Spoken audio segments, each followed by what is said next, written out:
From claims of healings and visions to the world's most inexplicable events, whether you're a believer or a skeptic, the truth is always worth the hunt. EWTN Radio presents The Miracle Hunter with Michael O'Neill.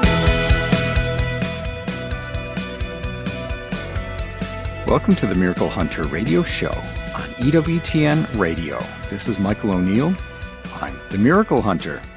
Well, I can't believe it's December, everyone. I don't know about you, but I'm not being in Chicago. I'm not ready for this snow or this cold, and I'm not ready for the presents and everything else that has to happen between now and the big day.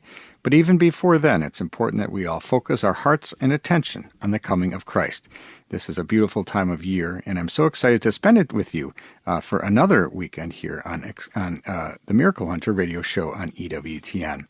And we've got a great show ahead for you today. We're going to be talking about Our Lady of Loreto. Her feast day is coming up on December 10th, and we've got Julia Lineberg.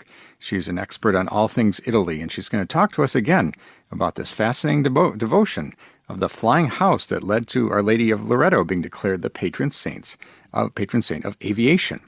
And we also have Dan Cheely, church historian, joining us again to talk about the future saint, that is Venerable Fulton Sheen, the only person in the entire world who has an approved miracle by Rome who isn't quite yet a blessed or a saint. So we're going to be talking to him about the future of that canonization cause and some of the great impact of this future saint, Venerable Fulton J. Sheen. And check out my television show, They Might Be Saints, which airs every Wednesday, at 9 a.m. Eastern Time. On December 13th, we've got They Might Be Saints, Blessed Miriam Teresa Demjanovic. She had a short but impactful life, and I'll be presenting the case for canonization for this Sister of Charity, which includes the only known cure of bilateral macular degeneration, which was used for her beatification. One of my favorite episodes is coming right up. And check out Explore with the Miracle Hunter about Loreto appropriately.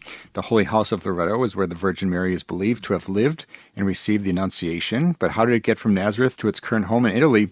I will investigate. So check that one out on the next episode of Explore with the Miracle Hunter. And later in the show, we're going to be looking at the 365 Days with Mary project, like we always do. For each and every day of the calendar year, we've got a different Marian devotion that lines up exactly to that date.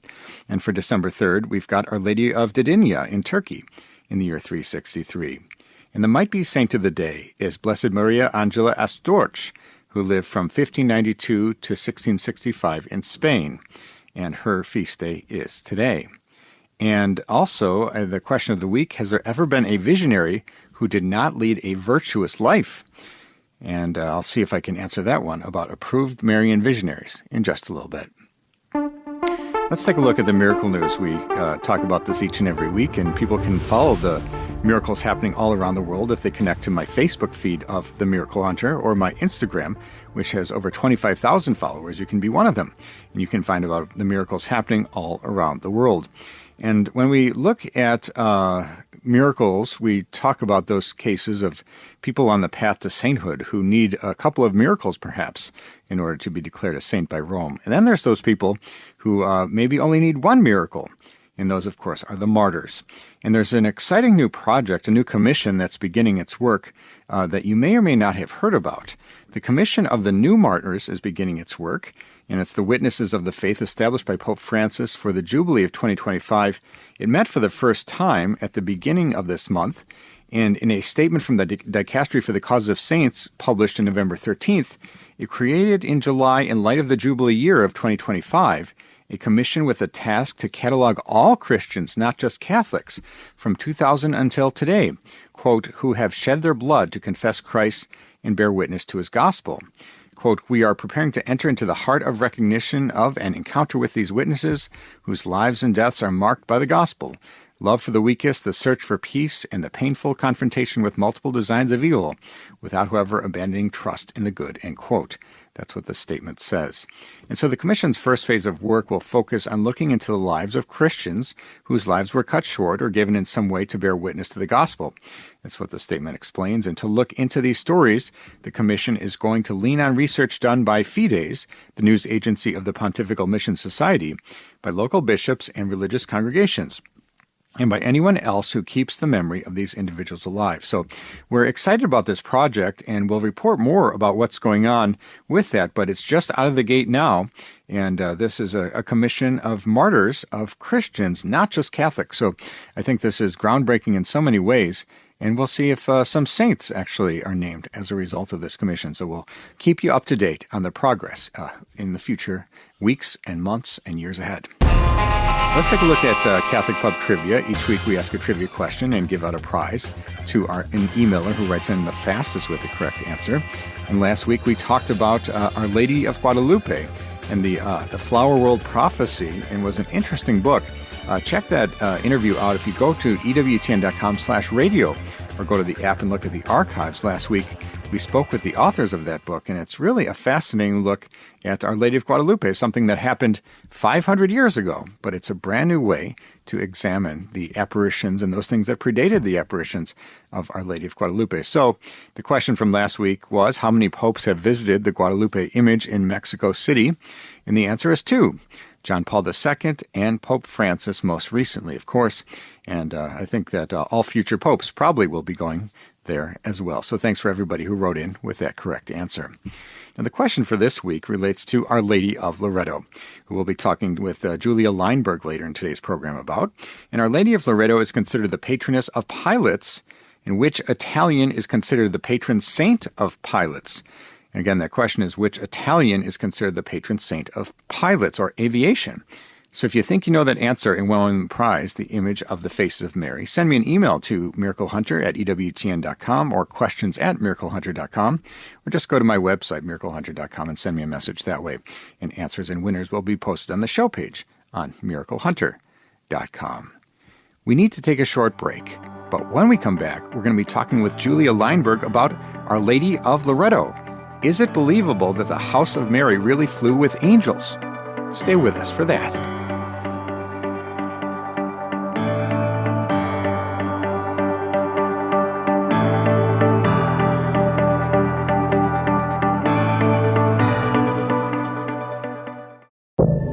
Now, back to the Miracle Hunter on EWTN. Here's Michael O'Neill. Welcome back. You're listening to the Miracle Hunter radio show on EWTN Radio. This is Michael O'Neill. I'm the Miracle Hunter. People who tune into this program, this radio show, know that I also do a television show on EWTN television, and that's called Explore with the Miracle Hunter. And coming up this week is an episode of Our Lady of Loreto. Many people know about the Litany of Loreto, and of course that name stems from the devotion to Our Lady of Loreto, according to pious tradition, the house that flew with the guidance of angels and ended up in Loreto in Italy. And so what's fascinating about this is that, of course, we don't see angels carrying houses in our modern day, and of course we might want to chalk it up to pious legend and say, that's something that people believed way back when there was no sophistication to it. But is there some possibility with some scientific research that there is something to that legend? Well, we're so excited today to talk with Julia Lineberg from Marian Pilgrimage, who has taken people many times to the shrine of Our Lady of Loreto. And she's here with us today to tell us about the fascinating devotion. Thanks so much for being with us again, Julia. Oh, good morning, Michael, and thank you so much for having me. It's always a pleasure. And I love Our Lady of Loreto, as you know. So thank you for having me for this episode. Absolutely. It's so fascinating. I think that it was a fun episode to create for EWTN television. And I think it's something every year we try to remember it. And I think people who fly on airplanes might do a quick blessing before they fly. When they pray to Our Lady of Loreto for a safe flight. And I know that even in the Chicago airport that I fly out of, they have a Loreto chapel in the airport. So she still has a devotion that's alive and well. Now, before we get too far with it, let's trace back the origins of the title of the Lady of Loreto. Where does this devotion come from? Well, the house is itself the house in which the Holy Family lived, but more importantly, it is the house where the Word was made flesh. It is the house where the angel Gabriel appeared to Our Blessed Lady and announced that she was chosen to be the Mother of God. And in the prayer to Our Lady of Loreto, it's so beautiful. It says, "By your fiat, the Savior of the world descended." And it was within those walls.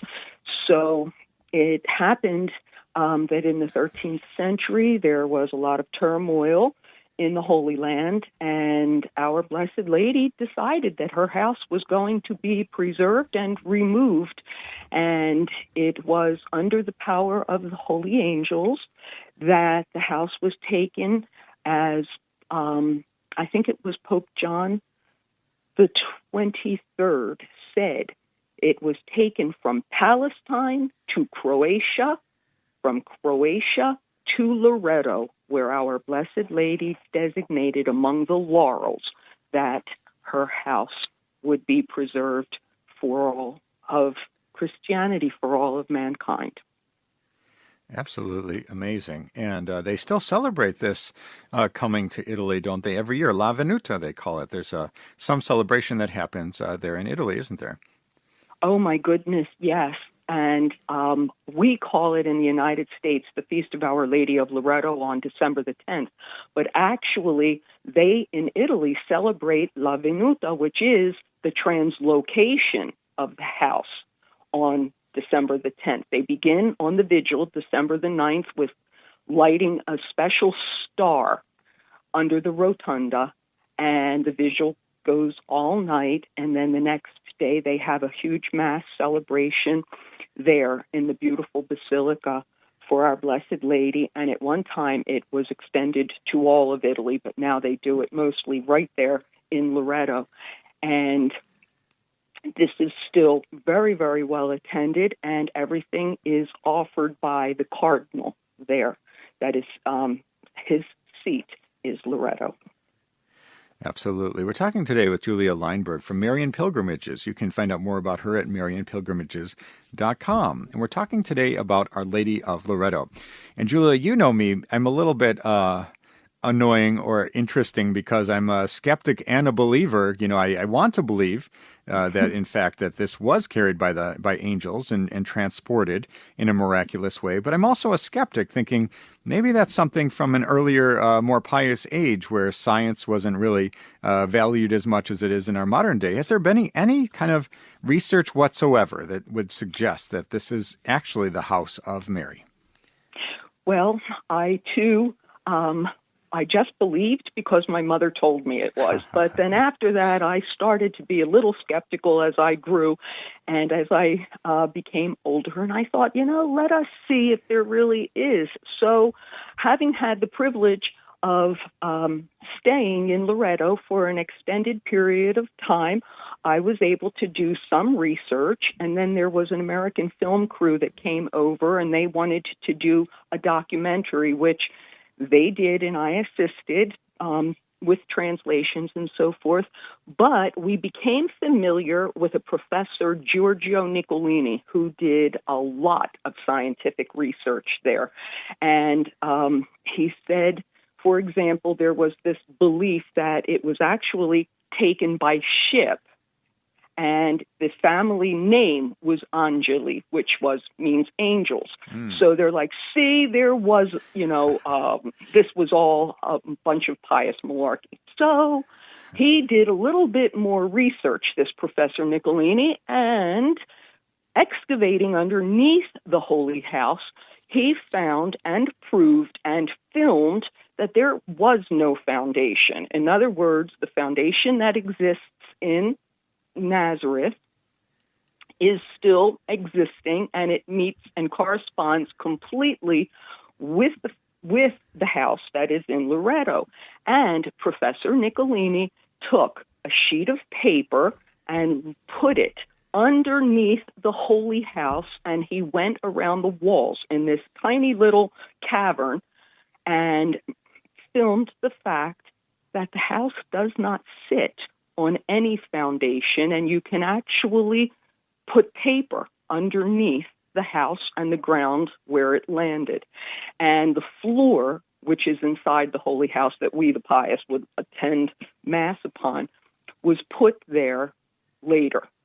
Fascinating. It was put there later. Yes. And also, the stones, of course, are the same as the stones found in the Holy Land, but they're held together with mortar that can be found nowhere else. All of the scientific research was done on that mortar, and it, too, again, preserved the fact that the house was never disassembled. And there was something that he also started to do research. Oh, maybe let's revisit that point. I think that's an interesting point that you mentioned, is that we might say that, sure enough, it could be that the house had been disassembled by crusaders, perhaps, from the Holy Land, and transported in pieces, and then painstakingly put back together with some mortar in Italy and assembled, and the church built on top of that. But you're suggesting that the mortar that holds those stones together, which are from the Holy Land, and the mortar which is from the Holy Land, shows no signs of being broken apart and assembled. It's all continuous. Is that correct? That is correct. And scientific research done by Professor Nicolini and his team proved that the mortar not only came from the Holy Land, but it cannot be replicated by modern days, in modern times. In other words, he did his research in the late 1990s and the early 2000s, and it has not been able to be replicated. That is original mortar from the time of Christ.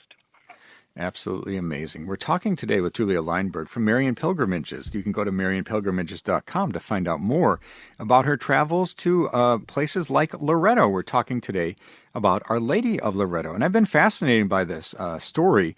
Of course, we look at it sort of with a skeptical eye that perhaps this is pious tradition, that this house was transported by angels.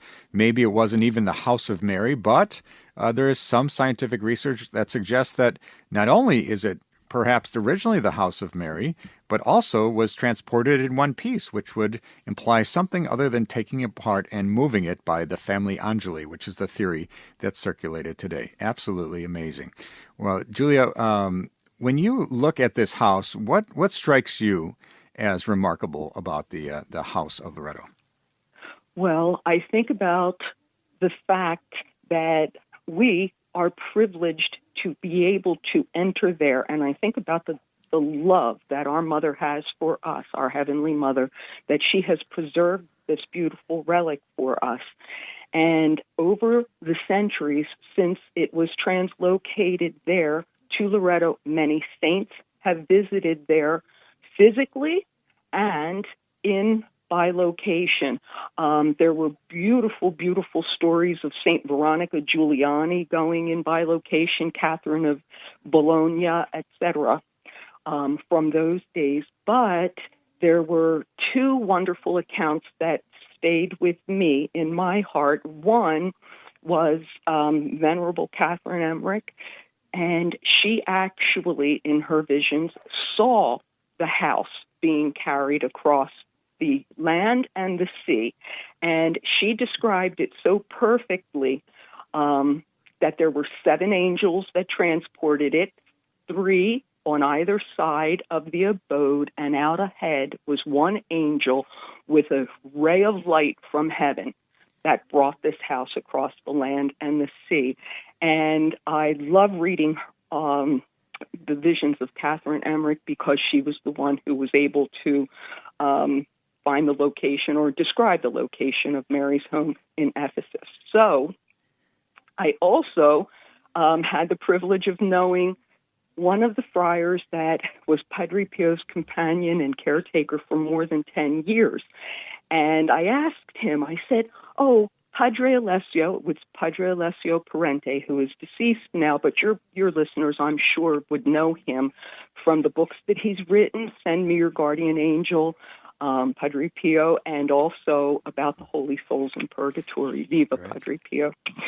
So I said, Father Alessio, did you ever go to Loreto? Did Padre Pio ever go to Loreto? And he said, I have to tell you, he said, I was taking Padre Pio from the church back to his cell, and Padre Pio was walking. This was in the very early 1960s, and Padre Pio was still walking, although slowly, as you know, on his wounded feet. And Father Alessio mentioned to him, "Spiritual father, do you know there is a pilgrimage being organized here in San Giovanni to go to Loreto to celebrate La Venuta?" And he said, "Spiritual father, why don't we go? That way you can offer Mass at the Holy House." And Padre Pio stopped, and he looked at Father Alessio, and he said, "My son, if ever I would go to offer the Mass in that holy house, I would certainly die of infatuation." Now, I know in your wonderful documentary series, you did point out some of the relics that were in the Holy House, and one of them was a bowl that the Holy Family used, and the other, the altar that is in there. Encased in that altar was the first altar that the apostles offered the Mass in Mary's home. And I kind of think that this beautiful privilege given to us in our day was emphasized by Padre Pio, that this was such a great privilege given to us by our Blessed Lady. Absolutely amazing. We've been talking today with Julia Lineberg from Marian Pilgrimages about Our Lady of Loreto. And for people who go to the house of Our Lady of Loreto, it's a little bit of a Russian Matryoshka doll setup in the sense that first you go in the outer basilica, perhaps, and then there's a smaller church or house that's encased in marble, and then you go inside of that, and that's where that original house is. So it's an amazing thing to sort of peel away the layers and to get to that incredible house that some say, scientists amongst them, that this is actually the authentic house of the Virgin Mary. Well, we're so grateful to you, Julia Lineberg from Marian Pilgrimages. Talk to us a little bit before we go about MarianPilgrimages.com and how people can join you on trips to Italy to see amazing places like Our Lady of Loreto. Well, we try and do our best to set up pilgrimages that have a theme, and there are so many beautiful pilgrimage sites in Italy, as you know, in all of Europe.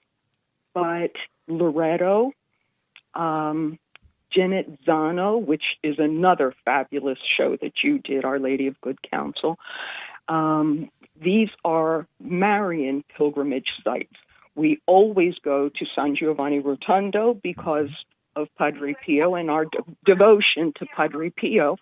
And in that area is the site of the very first apparition of Our Lady in Italy, in Coronata. So we try and tie all of these beautiful Marian pilgrimage sites, learning more about, my goodness, the love God has for us with giving us His mother as our mother, and all that she has done in her power to draw us to Him. Wonderful. Well, we're so grateful to you, Julia Lineberg, for joining us today to talk about Our Lady of Loreto. And I encourage people interested in going to Loreto or visiting Italy with Julia to go check out Marian Pilgrimages, which is MarianPilgrimages.com. Thank you so much for Julia for joining us on today's program. Oh, it's been my pleasure, Michael, as always. Thank you. God bless. That was Julia Lineberg from Marian Pilgrimages. Check her out at MarianPilgrimages.com. A fascinating discussion about Our Lady of Loreto, whose feast day is upon us on December 10th. We need to take a short break, but when we come back, we're going to be trying to answer that question of the week. Has there ever been a Marian visionary who did not lead a virtuous life? Stay with us for that.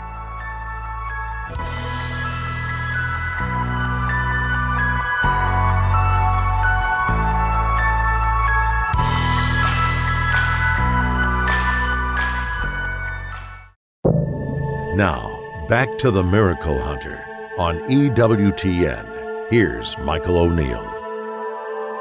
Welcome back. You're listening to the Miracle Hunter radio show on EWTN Radio. This is Michael O'Neill.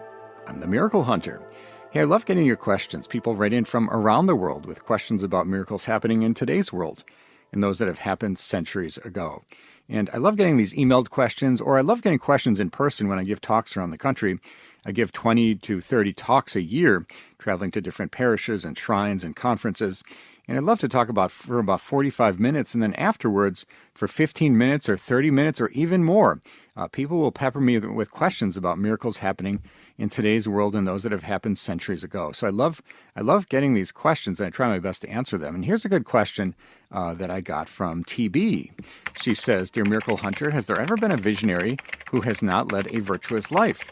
I know some are made saints and others are not, which relates to the approved miracles from petitionary prayer, but has there been any visionaries of apparitions who are not seen as reliable, while the apparition itself was still approved? Thank you, TB."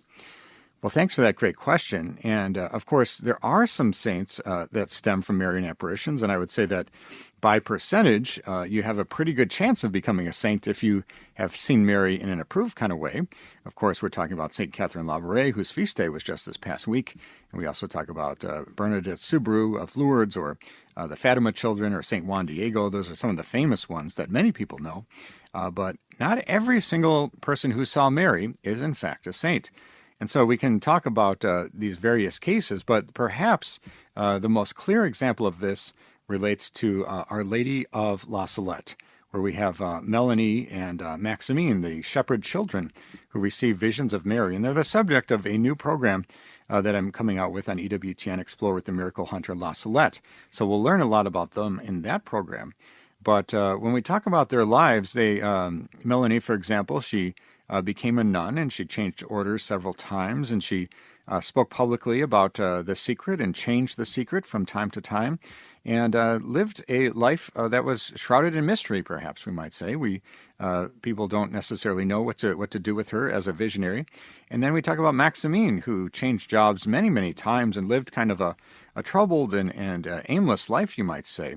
He never denied the apparitions or changed the secrets, you might say, as was the case of Melanie. But in either case, we have these two visionaries who come to us today as we don't know what to make of them. And can we say they lived a virtuous life? Perhaps they did. Perhaps they didn't, but it was a little bit confusing how things unfolded.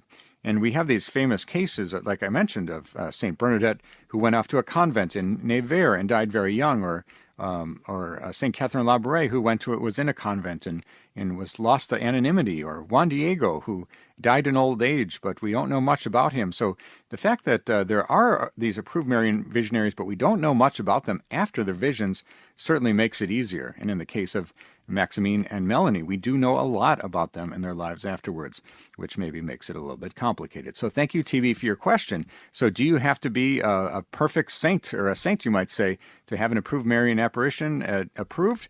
Those things don't always go hand in hand, but they often do, sometimes where the visionary is sainted in the end. And if you have a question for the Miracle Hunter, you can send me an email to miraclehunter@EWTN.com, or just go to my website, miraclehunter.com, and send me a message that way.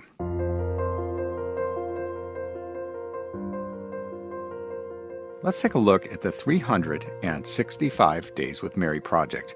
We do this every week. We will look at the Marian devotion of the day as it lines up exactly to the day's date. And for December 2nd, we've got Our Lady of Didinia from Turkey in the year 1363. And we look at these Marian devotions and apparitions and miracles from all around the world.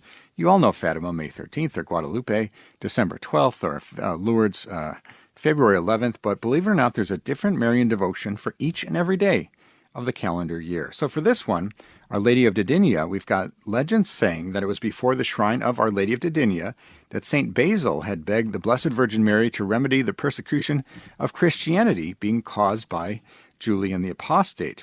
And after 3 days of prayers and fasting, Basil had a vision in which he saw Mary surrounded by celestial soldiery and heard her say, "Go call Mercury to me, he shall kill the blasphemer of my son." He went to the shrine of St. Mercurius, whose sword was first missing, then returned covered in blood. Julian had died on campaign in Persia from a spear that had pierced his liver and intestines, suffering a major hemorrhage from the wound, which ended up killing him. So one of the stranger Marian devotions we have today, it's 365 Days with Mary, Our Lady of Didinia from Turkey. For more information on this fascinating devotion or any of the hundreds of other Marian devotions from around the world, you can go to 365dayswithmary.com. You can pick up the book, or you can join the Facebook page of 365 Days with Mary and get a different Marian devotion in your Facebook feed each and every day.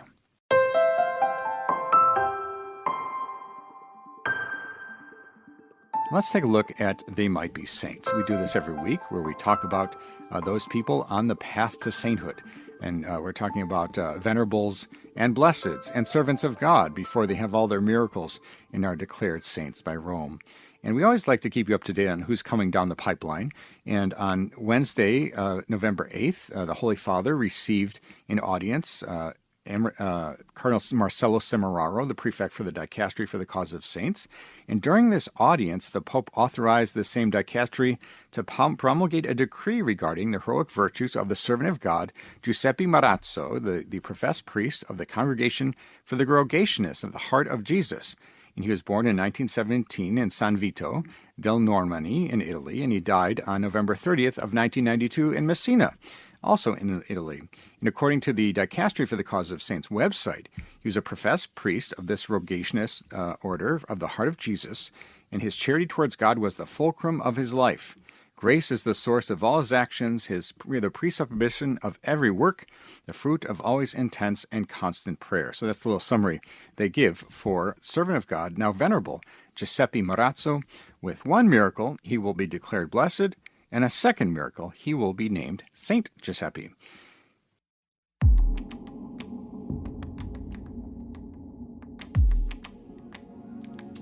Each week we look at the might-be saint of the day. That's the person on the path to sainthood. That's a servant of God, venerable or blessed, whose death anniversary or feast day lines up exactly to the day's date. For today, December 2nd, we've got Blessed Maria Angela Astorch, who lived from 1592 to 1665 in Spain. And she was born on September 1st in 1592 in Barcelona in Spain, and she was raised in a pious family. And a poor Clare Capuchin nun in Barcelona, she entered the order on the 16th of September in 1603, and she made her religious profession in 1609. She became the novice mistress and director of formation, and founded a monastery in Saragossa in Spain on May 9th, 1614, and later became the abbess there in 1621. And she founded a monastery in Murcia in 1645, where she served as the abbess until 1665. She spent her spare time studying the sacred texts and the great church writers, and she came to a profound understanding of the breviary, the schedule of prayers and hymns recited each and every day. And she was a mystic and visionary who could see and communicate with her guardian angel, according to the stories. And she died on December 2nd, 1665 in Murcia, and her body is said to be incorrupt. And she was declared venerable on September 29th, 1850 by Pope Blessed Pius IX in a decree of heroic virtues, and was later beatified. With one more miracle, Blessed Maria Angela Astorch will become Saint Maria Angela Astorch. For more information on the saints who are featured on They Might Be Saints, check out theymightbesaints.com. And for those people who want to tune into the television series, which airs on Wednesdays at 9 a.m. Eastern Time, coming up on They Might Be Saints is Blessed Miriam Teresa Demjanovic. The short, impactful life of Teresa Demjanovic is presented in her case for canonization as a sister of charity, which includes the one and only known cure of bilateral macular degeneration. This is one of my favorite episodes of They Might Be Saints. Check that one out, Wednesday, December 13th at 9 a.m. Eastern Time. We need to take a short break, but when we come back, we're going to be talking with church historian Dan Chili about the canonization cause of Venerable Fulton Sheen, where it stands, and what we know about the incredible life of this future saint. Stay with us for that.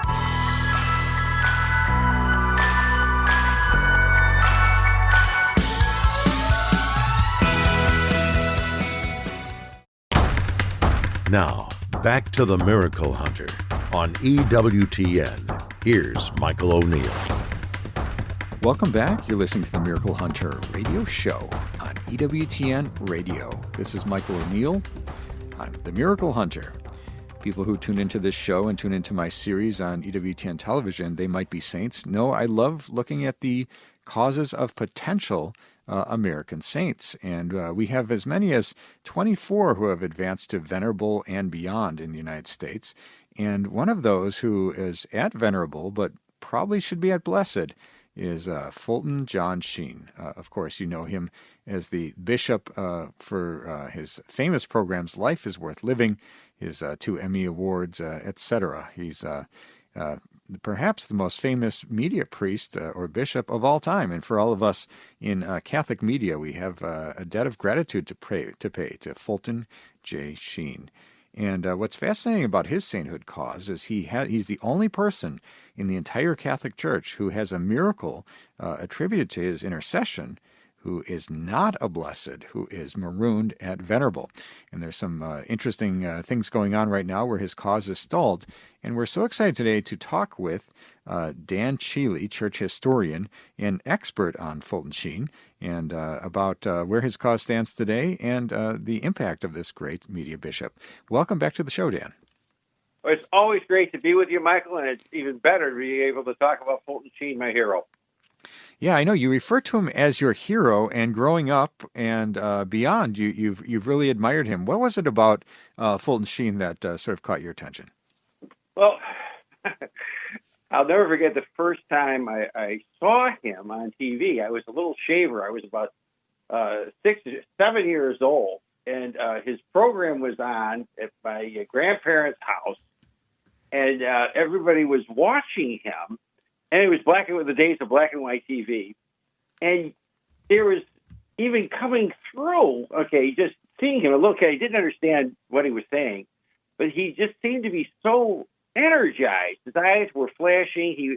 He was speaking with such earnestness that I said to myself, I don't understand a word of what this priest is saying, okay? But I really want to know. He's very smart. And someday I'm gonna find out what he's saying. Someday I'm gonna learn. And so I then was interested in him. My grandparents had a little abridged version of the Life of Christ lying around their house. I started reading his stuff, and as I got older, I started reading as much as, and he wrote prodigiously. I mean, he wrote all kinds of books. And I started reading as many of them as I could get my hands on. That's a lot. And basically, he got me interested in the faith, not only on an intellectual basis, but also on a personal basis, because it was never just theory with him. It was always trying to link his listener up with Jesus Christ himself, trying to get the person to pray. He got me to pray to not only our Lord, but also to the Blessed Virgin. And, once you start doing that, I mean, Katie barred the door. Once you open, as St. John Paul used to say, open wide the doors of your heart to Jesus Christ, he comes in, and as only he can with his incarnate goodness. And I have to thank Fulton Sheen for getting me interested in that. And you weren't the only one who was captivated by him. I mean, he was big time with radio shows and television shows and winning Emmy Awards, beating out Lucille Ball, for example, and being on the cover of Time magazine. Talk about the impact or the attraction that all of America, Catholics and non-Catholics, had to Fulton Sheen. Well, this is an exciting and dynamic story. I remember that. Fortunately, in my life, and it's pretty old now, I've been in the presence, even close enough to shake hands with people who are on the altars already. Okay, I got to talk briefly with Mother Teresa, with Blessed Alvaro del Portillo, with Fulton Sheen a number of times. I was within 5 inches, half a foot of John Paul II, saw him operating at close range, and others. I mean, Mother Angelica, Alice von Hildebrand, John Hardin, others. But they had tremendously different personalities. But there was one thing they all had in common. They were able, just by who they were, to communicate a spiritual energization. For example, Fulton Sheen's personality is completely different than Blessed Alvaro del Portillo or than Servant of God John Hardin. John Hardin Alvaro Portillo were quiet people, reserved, almost private persons. Okay, where Sheen was a live wire. Okay, totally different. But that same energization, it made you felt kind of a happiness in their presence. You felt energized for God. And they were able to communicate that in a spiritual way. It didn't really matter what they said. And that really was something else. Originally, when they gave Sheen his program, it was originally on ABC, it was a throwaway.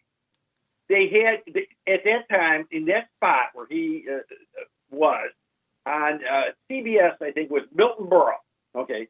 And Milton Berle was known as Mr. Television. I mean, he was funny. I mean, he had all kinds of gags. He had an electric presence as well. Okay, of a different kind. Funny as could be, zany. Okay, and everybody was watching him, and everybody had to try to compete. The other big stations had to try to compete with Milton Berle, and so at NBC they decided to put on the chairman of the board. They put Frank Sinatra on NBC. So you got Frank on NBC. Okay, you got Milty on CBS. So ABC said, "There's no way we can compete with these guys. We're supposed to give a certain amount of time." It was the rules of the game at that time. It's no longer that way. But do some kind of public service TV, something that is just like a charitable thing. Let's put this guy, Fulton Sheen, this Catholic bishop who had a popular radio program. He's asked for something. Let's put him on. It's a throwaway, okay? But it doesn't matter because we're losing anyway. We can't beat out Milton Berle. We certainly can't beat out Milton Berle and Frank Sinatra combined. Well, guess what? Uncle Fulty, okay, they call him Uncle Fulty because he used to call Milton Berle Uncle Milty, beat out both of them. Wow. He had higher ratings than both of them. He had an audience composed not just the Catholics. Catholics were only about a quarter of the population of the United States at the time. All kinds of people were watching, Jews, Catholics, Protestants, nothing. And he was pretty electrified. He was on for years. That is amazing. And I think when we see canonizations, of course, we see the canonizations of people who perhaps are known to the world, but there are, of course, those who are completely unknown, the Fatima children, for example. But beyond the television personality, besides all the acclaim and attention and media work, what were the heroic virtues of Fulton J. Sheen?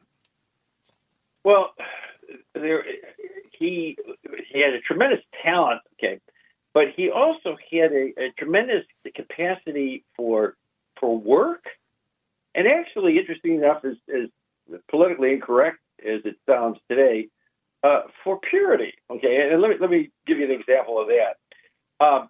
He was associated with all kinds of famous and beautiful people in Hollywood.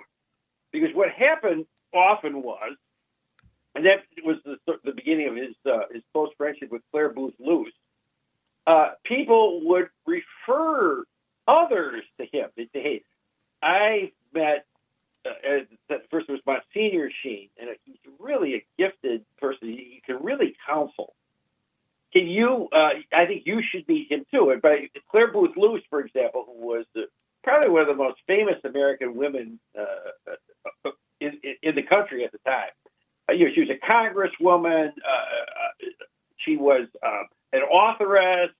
She was beautiful. She was married to Henry Luce, one of the richest men in the United States.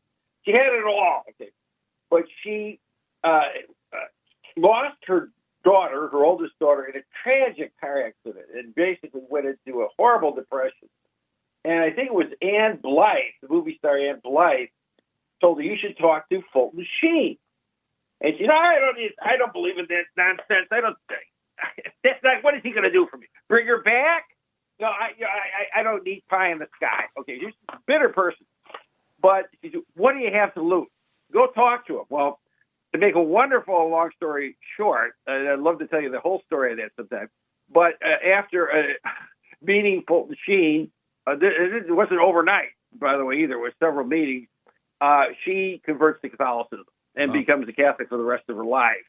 And also two people who knew her, that her personality dramatically changed.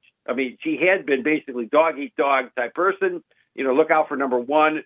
And there was a whole new dimension of charity, and therefore friendships and tenderness that were present in Claire Booth Luce post her contact with Fulton Sheen and the Catholic Church that she had beforehand. So it's those stories can be multiplied by the dozens. Another time, he was asked to come to Peoria, where he's buried now, thank God, and he it was celebrating his anniversary as of his ordination, and so there's a big crowd there. And Archbishop Sheen at this point asked the pastor of the church, the first church where he had been assigned to, because I see a woman in this crowd. She's got a sad face. Do you know her? And they said, I've never seen her before. Archbishop, I don't know who she is. I want to talk to her. Bring her over here. Well, it turned out somehow in this crowd of hundreds of people, he saw a woman who was deeply in need, okay? And he talked with her for about 15 minutes, and the woman had suffered burning Catholicism. She had all kinds of personal problems. She met with her for 20 minutes, and then he introduced her to the pastor. The pastor took care of her, and for her, the rest is personal history. I mean, it's just, I used to joke, and this was almost completely true. If you were riding on a plane, and he never rode on first class, he liked to ride with the regular people. If you were sitting next to Fulton Sheen on a ride from New York to Chicago, if you were a Catholic, you'd get interested by the time you hit Chicago. And if you were a Catholic, you're probably going to go to confession before you hit Chicago, because he was really amazingly apostolic. He firmly believed in the wisdom and the truth of Christ and the Catholic Church, and he was able to communicate that with great gusto and great effectiveness. Amazing. We're talking today with Dan Sheely about Fulton J. Sheen, the Venerable Bishop, who's on the path to sainthood. And speaking of the sainthood of Fulton J. Sheen, his canonization cause opened in 2002, and Pope Benedict recognized his heroic virtue in 2012. And then after that, you need a miracle to advance on to the status of blessed. And we all know that in 2019, Pope Francis approved a miracle for James Fulton Engstrom, a boy who was born without breath, with the inability to take oxygen for 61 minutes, as maybe it was, and he came back to life. And that is the miracle that has been used, that will be used towards his beatification. But his beatification was postponed. I had a ticket to go. I was planning to go. I had a ride to go to that beatification. Hey, we were going to go together. We were going to go together, Dan, and that was in Illinois, of course. We're both Illinois guys, so we were going to go attend that, and it got postponed or canceled. And of course, his sainthood cause has been tricky all the way up to that point anyway, with his relics being in New York or Peoria and the whole dispute over that. What's going on right now, Dan, as far as his canonization cause goes? Because he was a single-minded person, okay, he made a lot of enemies. Okay, people were jealous of him. He was not a compromiser, okay, and he got into a humongous dispute with Cardinal Spellman. Spellman, to make a long story short, had been kind of commissioned. He was the head of the Society for the Propagation of the Faith in the United States. And in the post-war era, where Europe and Asia were all completely torn apart, America was trying to figure out how can we best funnel foreign aid to these destroyed countries and make it count, where it's not going to go to somebody's pocket. And they thought, well, let's do it through the Catholic Church. The Catholic Church is everywhere. They got churches and monks, nuns who can pass this stuff out, and let's go with them. So Sheen ended up in charge of that, those mechanics, and as he's going through the books, he finds money missing. What the heck? There's money that came in it's not accounted for and going out. So he can't figure this out. So he asked Spellman, what's the story? I can't understand. We got in X amount, and X minus something, is not accounted for. Spellman says to him, well, we're taking that, okay, because, hey, we're distributing this stuff. I mean, I think we got a right to have a little bit of a carrying charge. And she tells him, no, you can't. It's not our money. Oh, no, you don't understand, young man. This is the way the world works. I mean, they expect us to do it. What? Put it out in the open then. Why can't you do that? And he's, no, it's not, that'll cause too much trouble. Listen, you got a big future ahead of you, okay? Don't muff it, okay? Trust me on this.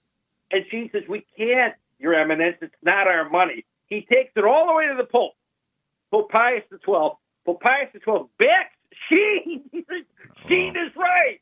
Spellman was embarrassed. Spellman became Sheen's inveterate enemy, at that point. And one of the things that Spellman did was he hired investigators to tail Sheen. He said, look, this guy is playing, he's got these starlets and everything that he converted in Hollywood, Virginia Mayo and others. Something funny might be going on. I want you to follow him, and I want you to get the goods on him. Well, they follow him for 2 years, and they come back and they tell Spellman, we can't get anything on this guy. Every time he's with a woman, there's someone else there. He's never alone with him. Okay, the only time he's alone is when every day he spends an hour before the Blessed Sacrament in prayer, no matter what town or country he's in. And he gets other people to be in church to pray by themselves and stuff too. He's as clean as a whistle. We can't find anything on him. Okay, so he said, okay, I guess we got to drop so much for that. But this is what kind of a guy he was. He was what we call the real McCoy. I mean, the whole thing.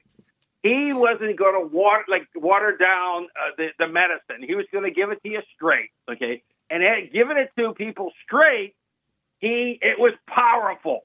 He converted a lot of people, and he still converts people today. I run into people who were way younger than I am, who picked up books from Fulton Sheen and all of a sudden got interested in Catholicism. And he writes in a different style than we have today. His style is nothing like mine. Okay, I've got this kind of down-home Chicago, blue collar style. This guy, had a much more elegant, Thomistic, style. But he knew he was very much culturally enriched. He could quote literature. He could quote the arts. He knew the news like the back of his hand. He was definitely a Renaissance man in the best sense of the word, and he was God's man. I mean, he always said, the world may be saying one thing, and I would rather, I'm with the church, okay, and I'd rather be, even if the church is wrong in its teaching, and I don't think they are, I would rather be wrong with them than right with the ones that are going the other way. Amazing. I don't care about being right. I care about being. I don't want to be me. I want to be God. And that's the way. What an incredible example for us, Venerable Fulton Sheen. We're all praying for his canonization cause, that he does get to be beatified sometime soon. Perhaps it'll be some years before we see this rightfully happen. But what an incredible example for us, even in our modern day. Well, we're so grateful to you, Dan Cheely, church historian and expert on Fulton Sheen, your hero, for talking to us about some of your memories and the great memory of Fulton Sheen. Thanks so much for being with us on today's program. Thanks for the opportunity. God bless. That was Dan Cheely talking about Fulton J. Sheen. He and I had plans to go to the beatification together of Fulton Sheen until that was postponed, and maybe we'll be rejoining forces again when that beatification is relaunched. Who knows when that will happen, but something to pray for. And that's all the time we have for today's show. If you missed any of this episode or want to catch up on past episodes, you can go to EWTN.com/radio. Check out the audio archives or download the free EWTN app. I'd like to thank our guest today, Julia Lineberg, talking to us about Our Lady of Loreto, and Dan Cheely, church historian, talking about Venerable Fulton Sheen. Check out Explore with the Miracle Hunter. This week, the Holy House of Loreto is where the Virgin Mary is believed to have lived and received the Annunciation. But how did it get from Nazareth to its current home in Italy? I'll be investigating in this latest episode. Check out my latest book, Science and the Miraculous, How the Church Investigates the Supernatural. It's out from 10 Books and available at EWTNRC.com. I'd like to thank you today for joining me on Miracle Hunter, where from claims of healings and visions to the world's most inexplicable events, whether you're a believer or a skeptic, the truth is always worth the hunt. Talk to you next week.